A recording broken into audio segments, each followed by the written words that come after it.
This is Up on Game presents Conversations with a Legend with LaVar Arrington. And LaVar is sitting down with some of the legends you have watched on and off the field. This is Up on Game presents Conversations with a Legend. And now, here's LaVar Arrington. What's up, everybody? LaVar Arrington here. It is Conversations with a Legend, and I have a Hall of Famer with me. But more importantly than him being a Hall of Famer, he was my teammate. No. Y'all might not know this. Introducing Andre, my teammate, Reed. Now, people know the legendary Andre Reed. Yes. I know my homie, Andre Reed. Yes.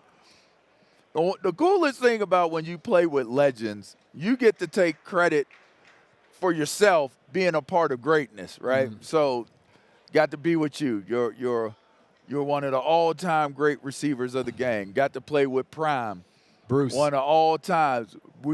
We broke the record. Me and Bruce. Yes. Oh, yo, you did. Me and Bruce, we broke the sack record together. You know what I mean? Did you get the half a sack? I was there. I might have got half a sack. Okay. I mean, he got a whole lot of sacks before I was there for him to break that record. But I was there when he broke the record on the field. In fact, I hit Walter Jones to clear him to get to the sack. You know, listen, regardless of all that stuff, people look at Andre Reed and they say, man, that's Andre Reed. He played for the Bills and, you know, went to all them Super Bowls, and he's super successful. Now he's a Hall of Famer. He's my teammate, man. And there's this one thing that comes to mind when I be seeing you, Dre. I be like, oh. You was the first one that put me up on Rick Ross. Oh, my God. It's great having my teammate on the show, man. It's so good to be here. So good to see you, especially 20-some years ago when I retired and then playing in Super Bowls. It's the NFL didn't change up a lot, bro. I tell you, it's if you crazy. were playing in today's NFL, I'd have 100 catches every year morning. These receivers ain't built like y'all. There's some really cool receivers out there. There's some good ones out there. Yes. But they ain't like y'all. No. They ain't like y'all. No. I mean, I've been, Steve Atwater got in a Hall 2 years ago, a year ago. And Steve, when he'd hit you, it was like LaVar Arrington hitting you, like coming downhill from as a safety. As a safety. Yeah. 13, 14 yards deep coming down. And no holds barred. And Ronnie Lott's and David Fulchers, and those guys were ahead of their time when it came to not only playing the position, but how they played the position. Right.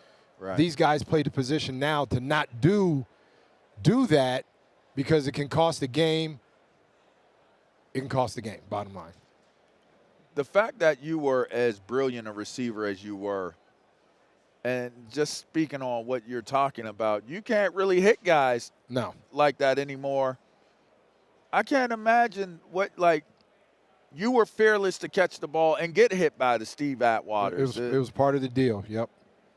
But now they can't really hit you like that. So in my mind, it's like, what does an Andre Reed or a Jerry Rice? Because if people don't recall, your name, it's like Jerry Rice, Andre Reed. Like, you're not skipping a beat when you say the name. Like, you mentioned the GOAT of the game, and people talk about Jerry Rice. But Dre, you was out there assassinating cats in on the Sunday. cold, in the crazy weather too. In that crazy weather. But you know about it though. Yeah. You know about it being from PA. I was fortunate enough to play, and maybe it was meant to be that I was supposed to play in Buffalo. Who knows? Mm-hmm. If I would have played in Tampa or somewhere else, maybe I wouldn't be. You would have still been. But dope. Maybe I wouldn't be sitting here with this on. Dre. You would have still I'm been just dope. being realistic. Just whatever. No, that's being humble. And I like you being humble. That's humble. Let me be the one that's not humble for you.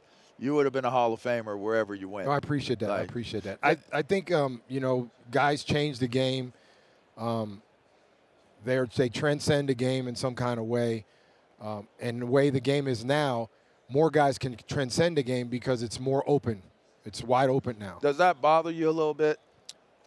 Well, I mean, I think it bothers me, but I can't do anything about it. But I think my era, and every era precedes another era, obviously. I think I was in an era when the game was right in the middle of all that. The game was what it was supposed to be when you were playing, if you ask me. No.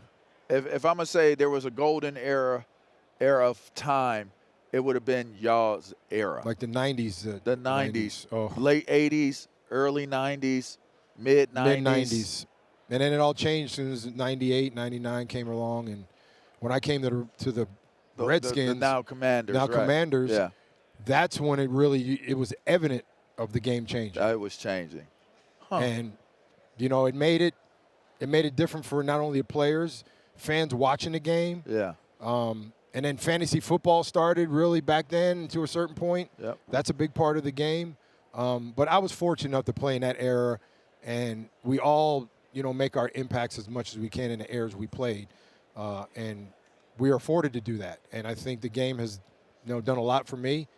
And the guys that I see now, they come up to me and say, "Man, I used to play you in Tecmo Bowl." I'd be like, "Man." And was the dude. Tim Tecmo Brown. Tecmo Bowl was out of control, bro. The dude. And you was on it. Was us and Bo Jackson.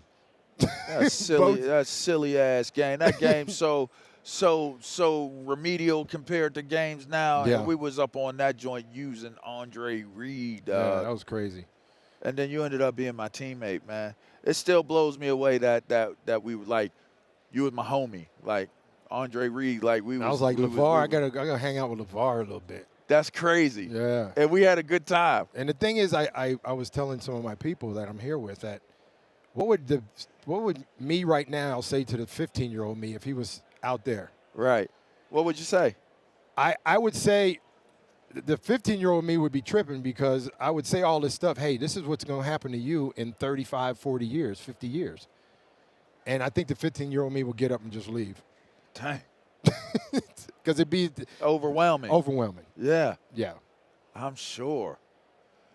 Man, that's and deep. I try to relay that to kids now. Yeah. Say that, in 30 years, what do you think the older you would be saying to the younger you? And that's something you do. You mentor guys. You mentor, dealt with a lot of young guys. Yep. Even with Mikey, right? Like exactly. Thank goodness things worked out for him. And, yep. And he's moving on. But, I mean, you have been an intricate part of even my development. And I'm an OG now. But the time that you've invested in making sure people understood. You can't get it back, number one. Right. And you got to take advantage of it because these kids now, I say, dude, your circle is your circle. But you got to go outside the box because they might not be here all the time. Those people you meet one time, they're going to loop back around. I guarantee you. You got to make that connection. What are you here promoting? I'm here promoting B-Goat wine, whiskey. Okay. And we're trying to, as an ambassador with Owen Morgan, who's the GOAT of cricket. Okay. He's like the Tom Brady of cricket. Wow. And you know, ever with play all him? No. You ever play cricket? Never played cricket. I can't understand it. But I have a man right here, my man Sheehan's. He's gonna teach me about the game. He's gonna teach you about the game? Yeah. But the one thing about what we're trying to do is we're trying to bring these two together, cricket and NFL, because cricket's the number one sport on the planet being watched. Okay. Wow. NFL is number 3. You know, I got an Allen background. I know all about cricket. I bang with cricket. You know, I like all that. Oh, they throw the ball a different way? Stick, yeah. like I hit the yeah. bounce that there stick. You go. Stick. There you go. You got to get your stick and, you know what I mean? And it's an Olympic sport. It's going to be Olympics in 2028 in L.A. I believe you got to run and touch the other you touch the other side? Yeah. I know the first time I watched it, they hit it and it went backwards, and the dude started running. I was like, that's out of bounds. Right. No, that wasn't out of bounds. It's a pretty interesting and cool. It's a pretty cool once you get into it and you start really watching. It's but a a pretty billion cool sport. people, bro, watch it. That's crazy. That's a quarter of the world's population watching crazy. Sport. A lot of people play it around the world. Yeah, so that's why the whiskey. You know, yeah, and we are marrying the football, marrying the cricket, So in the end, is the whiskey good?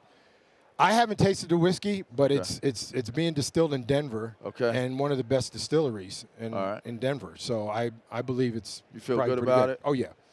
Oh yeah. Before I let you go, I got to ask you, where do you think Buffalo goes from here? It was kind of a disappointing end to the season. That's a tough one, man. That's a tough one. Was this their best opportunity to get there? It could have been. It seemed like it. Because at the beginning of this year, the window was a little cracked. Now it's even closer to close. Let's face it, some of these teams aren't going to have the same players they have. Right. AFC getting tough too. Salary cap, all that stuff, casualties, whatever. Guys are not going to want to take a pay cut. Dang. And it's Buffalo they had Kansas City this year where they wanted them. That's Andre Reed, y'all. This is Conversations with a Legend. It's Up on Game. It's Fox Sports Radio. Y'all heard the man. Make sure you go get the whiskey. What is it? Goat it? Be Goat. Be Goat whiskey. You see that man's jacket. That joint says Hall of Fame. Can't take that away from him. Never, man. Never. I remember you was waiting to get in too, boy. You was waiting to get that Sometimes life takes, it takes a little time. It shouldn't have taken And that's our problem as Americans and people. We're impatient. We're impatient. What? You finally got it.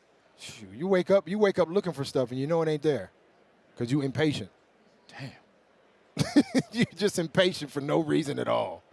But then it comes back around and goes, why did I do all that for? And I'm here. Yeah. And it happened. And that's just the way it is, man. But that's it, man. But yeah, thanks for having me on, brother. You are one of the best I think to ever played the game, especially. Oh, come on, man. No, come on, man. You're one of the best teammates a cat could ever have. That's when I was in Washington that year, we bonded a lot. Yeah. Oh, you was my guy. You was my guy. My man, 50 grand. Yeah, that's right. My man, 50 grand. That's it. Andre Reed, y'all, man. Up on Game. This is Conversations with a Legend. We'll catch you up in a minute.